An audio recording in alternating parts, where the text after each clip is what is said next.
Hello बच्चों, welcome to Sunil academy. और आज की वीडियो में बेटा हम बेसिक सीखेंगे लास्ट एक्सरसाइज का, आपके चैप्टर डिटर्मिनेंट का। ठीक है, जो मैट्रिक्स मेथड पर बेस्ड है।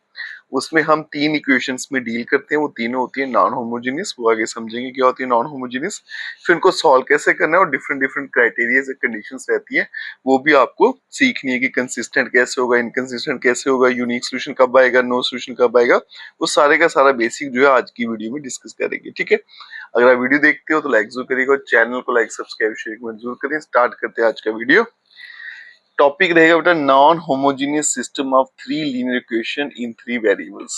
तीन इक्वेशन लेंगे, लीनियर इक्वेशन लेंगे तीन, वो भी तीन वेरिएबल में। और कौन सी लेंगे? Non homogeneous. अभी बताते हैं आपको नॉन होमोजेनियस का मतलब क्या होता है। ठीक है, तो सबसे पहले तीन इक्वेशन ले लेते हैं बेटा। पहली इक्वेशन लेते हैं a1x plus b1y plus c1z, और यहाँ पे ले लेते हैं d1। नॉन होमोजेनियस में राइट साइड में आपको नंबर दिखेगा, होमोजेनियस में यहाँ पे जीरो दिखेंगे। ये फर्क होता है होमोजेनियस और नॉन होमोजेनियस में। ठीक है, यहाँ पे आगे फिर बेटा a2x plus b2y plus c2z, और यहाँ पे आ गया d2। फिर आ गया बेटा a3x plus b3y plus c3z, और यहाँ पे आ गया d3। ठीक है जी, तो ये नॉन होमोजेनियस है, इस तरफ में आपको नंबर दिखेंगे। होमोजेनियस में यहाँ पे आपको जीरो दिखेंगे। अभी बेटा तीन इक्वेशन आ गई, वो भी तीन वेरिएबल में, एक्स वाई और जेड। जैसे क्लास 10th में था लीनियर इक्वेशन टू वेरिएबल, वहां पे एक्स और वाई होते थे। अब यहाँ पे तीन वेरिएबल आएंगे, एक्स वाई जेड। वहां पे दो इक्वेशन थी, यहाँ पे तीन इक्वेशन सॉल्व करना। ठीक है, अब मैं क्या करता हूँ बेटा, जब सॉल्व करने जाते हैं इसकी तीन मैट्रिसेस बनाते हैं। ए का नाम रखते हैं ए। ए में मुझे एक्स वाई जेड के कोफिशिएंट लिखने हैं, तो बनेगा a1 b1 c1।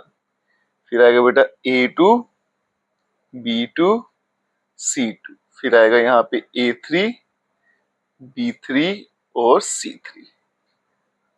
फिर दूसरी मैट्रिक्स में आएंगे बेटा b, जिसमें क्या करेंगे, ये वाले नंबर लिखने हैं हमने, d1 d2 d3। ठीक है, फिर आएगी तीसरी मैट्रिक्स, जिसका नाम रखेंगे x, और उसमें क्या लिखेंगे हम, x y और z। ये हमारे वेरिएबल्स थे। ठीक है, और अगर बेटा मैं a और x को मल्टीप्लाई करूं तो आंसर फिर से क्या आ जाएगा मेरा, b के बराबर। ठीक है, और यही होता है मेरा मैट्रिक्स मेथड, इसी से हम इसको सॉल्व करते हैं। आप देखो बेटा, a और x को सॉल्व करोगे फिर से ये सारा बन जाएगा। ठीक है, तो ये x को मल्टीप्लाई करोगे तो आंसर किसके बराबर आना है मेरा, b के बराबर आना है। यही होता है मैट्रिक्स मेथड, इसको याद रखिएगा। इसी से हम सॉल्व करते हैं, इसी इक्वेशन में वैल्यूज डालते हैं, फिर x क्या बन जाएगा, इसको यहाँ भेजेंगे तो इनवर्स भी, या फिर प्री मल्टीप्लाई करेंगे इनवर्स से। ठीक है, वो बात की बात है। यहाँ तक ठीक है बेटा। तीन इक्वेशन दी हैं, तीन मैट्रिक्स बनेगी a b और x, और a x का प्रोडक्ट किसके बराबर आएगा, b के बराबर। अब यहाँ पे देखो बेटा, जब मेरे पास a आ जाता है तो सबसे पहले हम डिटर्मिनेंट निकालेंगे a का। ठीक है, अब यहाँ पे देखते हैं ना क्या क्या कंडीशनें बनेगी। इसके बाद में यहाँ पे मैं एरो बना देता हूँ। ठीक है, यहाँ पे हम क्या करेंगे, इवेल्युएट करेंगे डिटर्मिनेंट ऑफ a। तो यहाँ पे क्या लिख देते हैं, इवेल्युएट, इवेल्युएट करेंगे डिटर्मिनेंट ऑफ a। इसे मैं बॉक्स में रख देता हूँ। ठीक है, अब जब मैं इवेल्युएट करूंगा तो इसका आंसर क्या हो सकता है बेटा, जीरो भी आ सकता है और जीरो नहीं भी आ सकता है। ठीक है, तो यहाँ पे मैं लिख लेते हैं कि जो डिटर्मिनेंट ऑफ a है is not equals to zero. अगर जीरो नहीं आया तो उसको बोला जाएगा सीधा सीधा यूनिक सोल्यूशन। तो हम बोलेंगे ये कंसिस्टेंट है और यूनिक सोल्यूशन है। ये जो इक्वेशन मुझे दे रखी है, इनका सोल्यूशन कैसा आएगा, यूनिक सोल्यूशन आएगा। ठीक है, इसे मैं बॉक्स में बंद कर देता हूँ। अब चलते हैं दूसरे केस पे। अगर ये आ गया बेटा जीरो, ठीक है, तो इसको यहाँ पे लिखते हैं। अगर मेरा determinant of A is equals to zero, फिर क्या करना है मुझे, वो आपने देखना आगे। ठीक है, उसके बाद में क्या करना है मुझे, एडजॉइंट ऑफ ए फाइंड करना है। तो क्या करेंगे बेटा, इवेल्युएट, इवेल्युएट, इवेल्युएट करेंगे एडजॉइंट ऑफ ए। ठीक है जी, फिर से बता देता हूं, अगर तो डिटर्मिनेंट ऑफ ए जीरो नहीं आया तो सीधा यूनिक सोल्यूशन लिख देंगे। अगर 0 आ गया तो फिर एडजॉइंट ऑफ ए को इवेल्यूएट करेंगे, उसे निकालेंगे। अब इसके भी दो ऑप्शन है बेटा, ये भी 0 आ सकता है या 0 नहीं आ सकता है। तो फिलहाल हमें जो पढ़ना है बेटा वो कौन सा पढ़ना है जिसमें 0 नहीं आता है, ठीक है। एक ही केस पढ़ना है। तो इस पे मैं लिख लेता हूं कि अगर मेरा adjoint of A is not equals to 0, मैं ये वाला केस लेके चलूंगा कि ये 0 नहीं है। अगर ये 0 नहीं है तो फिर क्या फाइंड करेंगे हम बेटा, इवेल्यूएट करेंगे adjoint of A into B. उसके बाद में नेक्स्ट स्टेप क्या रहेगा, एडजॉइंट ऑफ ए, इसका प्रोडक्ट लेंगे बी के साथ। बराबर है यहां तक। अब ये जो बेटा प्रोडक्ट आया, ठीक है, ये 0 भी हो सकता है और 0 नहीं हो सकता है। आगे फिर से दो केस बन जाएंगे, adjoint of A into B, ये 0 भी हो सकता है और 0 नहीं भी हो सकता है, ठीक है। तो यहाँ पे मैं ले लेता हूं कि ये 0 नहीं है, एडजॉइंट ऑफ ए और बी, इनका जो प्रोडक्ट है is not equals to 0।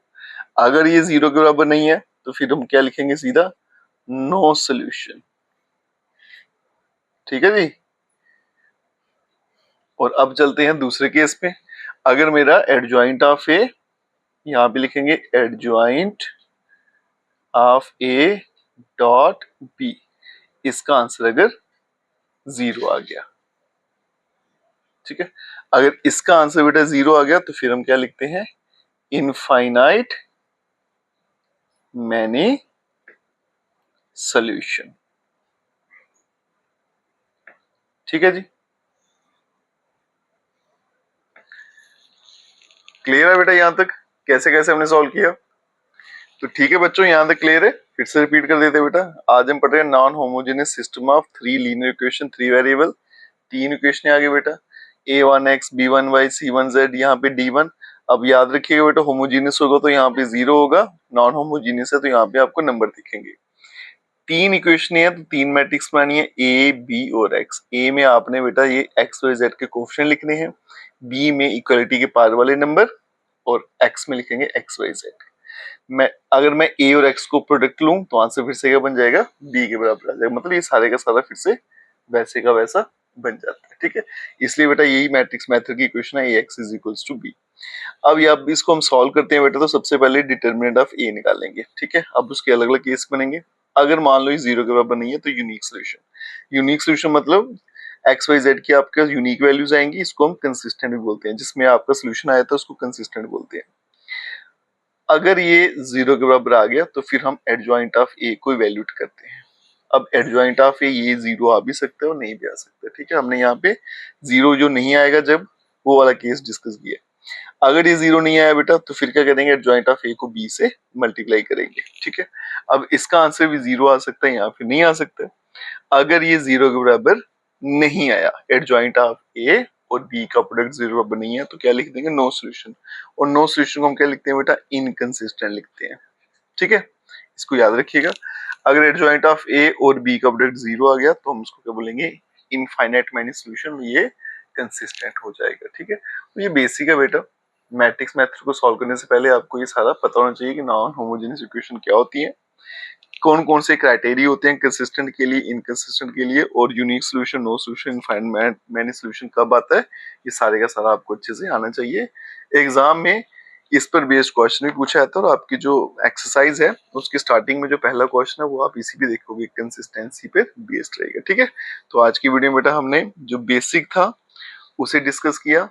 Next video में क्वेश्चन सॉल्व करेंगे इसी बेसिक पर बेस्ड, ठीक है। अगर आप वीडियो देखते हो तो लाइक जरूर करिएगा, चैनल को लाइक सब्सक्राइब जरूर करें। Best of luck.